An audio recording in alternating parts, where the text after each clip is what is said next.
저는 평생 자식들에게 헌신하며 살았습니다. 남편과 함께 어렵게 일구어온 이 집에서 아들 상우와 며느리 서진을 맞이하게 된 것도 결국은 그들의 고충을 헤아리기 위해서였죠.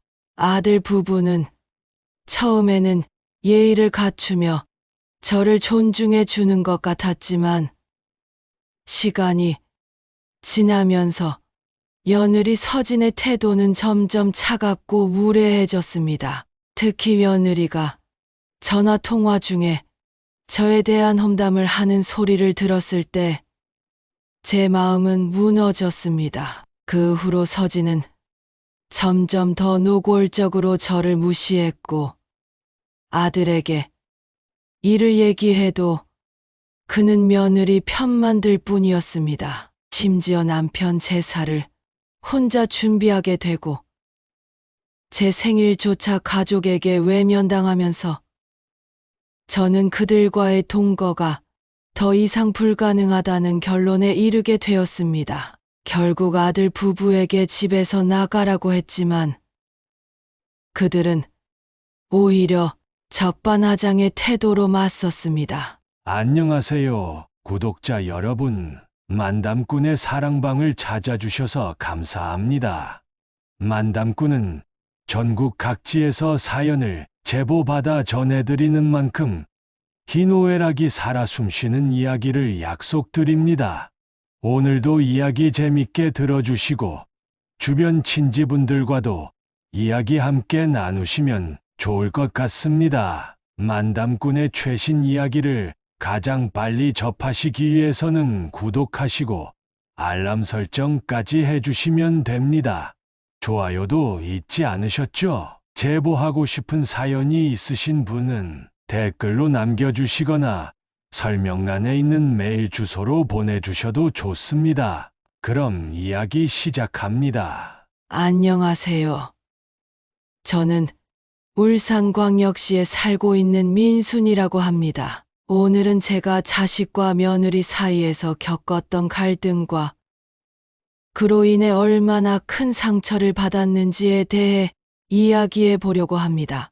이 이야기를 듣고 나와 같은 경험을 하신 분들이 있다면 위로를 받았으면 좋겠습니다. 자식을 위해 끝없는 헌신을 해도 그들이 결혼 후 어떻게 변할지는 알 수 없는 법이죠. 저는 일찍이 남편을 먼저 떠나보내고 아들 상우를 키웠습니다. 편부모 밑에서 자라게 한 것이 제 잘못은 아니지만 아들은 남들보다 힘들게 자라야 할 테니 그것이 항상 미안했고 아들이 부족함을 조금이라도 덜 느끼도록 제 딴에는 최선을 다했습니다. 미래를 위해 돈을 차곡차곡 모으는 것도 중요했지만 아들이 남들에게 무시당하지 않도록 원하는 걸 대부분 사주고 남들 못지않게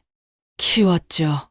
그래서인지 우리 가정은 항상 가난했고 저는 그래도 아들의 대학 학비까지는 지원해 줄 수 있었습니다. 아들 상우는 힘든 환경에서도 공부를 열심히 해서 장학금을 받으며 학교를 다녔고 졸업 후에는 취업도 했습니다. 그런데 알고 보니 아들은 장학금을 받은 게 아니고 학자금 대출을 받았던 것이었고 그 빚은 생각보다 많았습니다. 그런데 저도 사정이 좋지 못한지라 아들을 도와주기는 어려움이 있었습니다. 아들은 그래도 취업 이후에 조금씩 대출금을 상환해 가고 있는 것 같았고 나이에 비해 일찍 결혼을 했지만 결혼 후에도 경제적으로 힘든 시기를 보내고 있었습니다. 결혼 초기에는 아들 부부가 작은 월세집에서 지내고 있었지만 상황이 점점 어려워지면서 더 이상 집세를 감당하지 못할 지경이 되었죠. 아들이 저에게 전화를 걸어왔을 때 그의 목소리에서 절박함이 묻어났습니다. 엄마, 우리 정말 더 이상 집세를 낼 수가 없어요. 당분간 엄마 집에서 지내도 될까? 저는 고민에 빠졌습니다. 남편이 세상을 떠나고 아들도 독립하며 혼자 사는 삶에 익숙해졌고 누군가와 다시 집을 나누며 살아간다는 생각이 쉽지 않았습니다.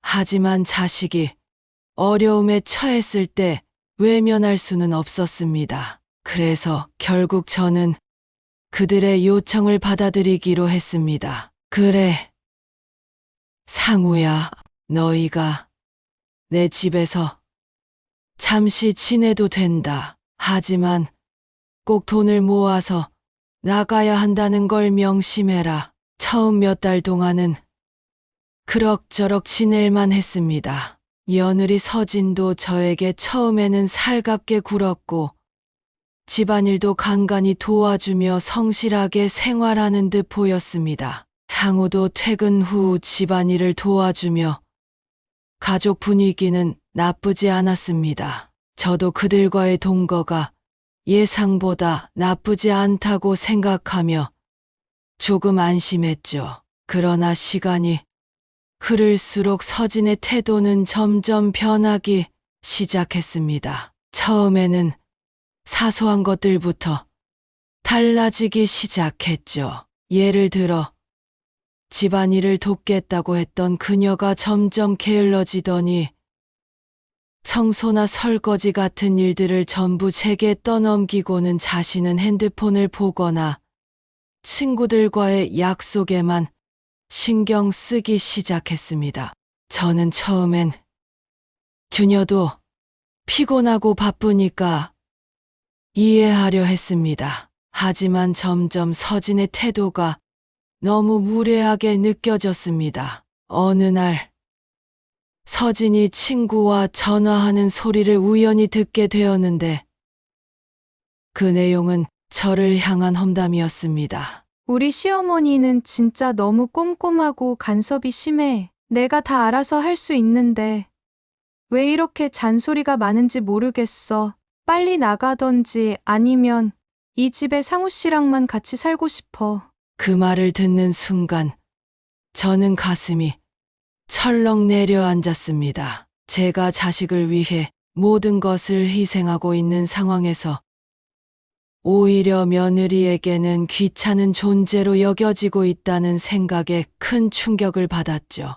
그 뒤로 서진은 저에게 더욱 노골적으로 무시하는 태도를 보였습니다. 설거지를 하다가도 제게 흘깃거리며 짜증을 내거나 집안일에 대한 제 제안에 눈을 흘기고 대충 넘기기 일쑤였습니다. 매일매일이 그녀와의 갈등으로 지쳐갔습니다. 서진의 이런 태도에 저는 점점 더 불편함을 느끼고 결국 상우에게 마음을 털어놓게 되었습니다. 상우야, 내 아내가 나를 너무 무시하는 것 같아. 나를 흉보는 소리를 들었는데도 그냥 넘어가고 집안일도 전혀 하지 않으니 너무 서운하다. 그러나 상우의 반응은 차가웠습니다. 그는 오히려 서진을 두둔하면서 저에게 민감하게 굴지 말라고 했습니다. 엄마, 서진이가 일부러 그런 건 아닐 텐데요. 혹시 엄마가 실수한 건 없어요? 아니, 그건 그렇다 치고 너무 예민하게 굴지 마세요. 제 와이프 그런 사람 아니에요. 상우의 이런 말에 저는 더욱 큰 상처를 받았습니다. 자식을 위해 이 모든 것을 참아왔던 제가 이제는 그 자식에게마저 외면당하고 있다는 사실이 너무 가슴 아팠습니다. 자식을 위해 살았던 제 삶이 이렇게 돌아올 줄은 몰랐습니다. 서진의 무시와 상우의 외면이 쌓여가던 중 남편 제사가 다가왔습니다. 저는 제사 준비를 며느리와 함께 할 거라 믿고 있었습니다. 며느리로서 당연히 해야 할 일이라고 생각했죠. 아니, 요즘 시대가 바뀌었다지만 그래도 같은 집에 살고 있으면 돕는 건 당연하다고 생각했죠. 하지만 서진은 그날 아침 일어나 아무것도 하지 않은 채 핸드폰만 보고 있었습니다. 저는 결국 혼자서 모든 제사 음식을 준비했고 그 과정에서 마음속 깊은 서운함과 분노가 뒤섞였습니다. 저는 생선을 찌는 것만이라도 도와달라고 했지만 서진은 그런 거 하려고 자기가 이 집에 들어온 게 아니라며 대놓고 거절을 했습니다. 그 일은 저에게 충격이었지만 더 큰 충격적인 일이 있었습니다. 그제 생일날 벌어진 일은 저에게 결정적인 충격을 안겨주었습니다. 아들 상우는 생일날 밤이 되어서야 저에게 요즘 너무 바빠서 미처 챙기지 못했다고 말했지만 며느리 서진은 아예 아무 말도 하지 않았습니다. 분명히 그녀는 제 생일을 알고 있었지만 일부러 무시하는 태도를 보였죠. 그날 저는 마치 이 가족 안에서 존재감조차 없는 외톨이가 된 기분이었습니다. 도저히 더 이상은 참을 수 없었습니다. 저는 상우와 서진을 불러 단호하게 말했습니다. 너희는 더 이상 이 집에서 살 수 없어. 나가. 그러나 그들은 오히려 저를 비웃으며 반박했습니다. 서진은 저에게 큰 소리로 말했습니다. 어머니, 우리가 뭘 그렇게 잘못했다고 그러세요? 우리가 지금 힘들게 사는 거 몰라요? 그들의 태도에 저는 극도로 화가 났습니다. 그래서 참다 못해 경찰에 신고하겠다고 했습니다. 그들은 비웃으며 해보라는 태도를 보였지만 저는 경찰에 신고하는 것까지는 차마 할 수 없었습니다. 결국 정중하게 다시 한번 나가달라고 요청했습니다. 그러자 그들은 그제서야 사과하며 같이 살게 해달라고 했지만 저는 완강히 거절했습니다.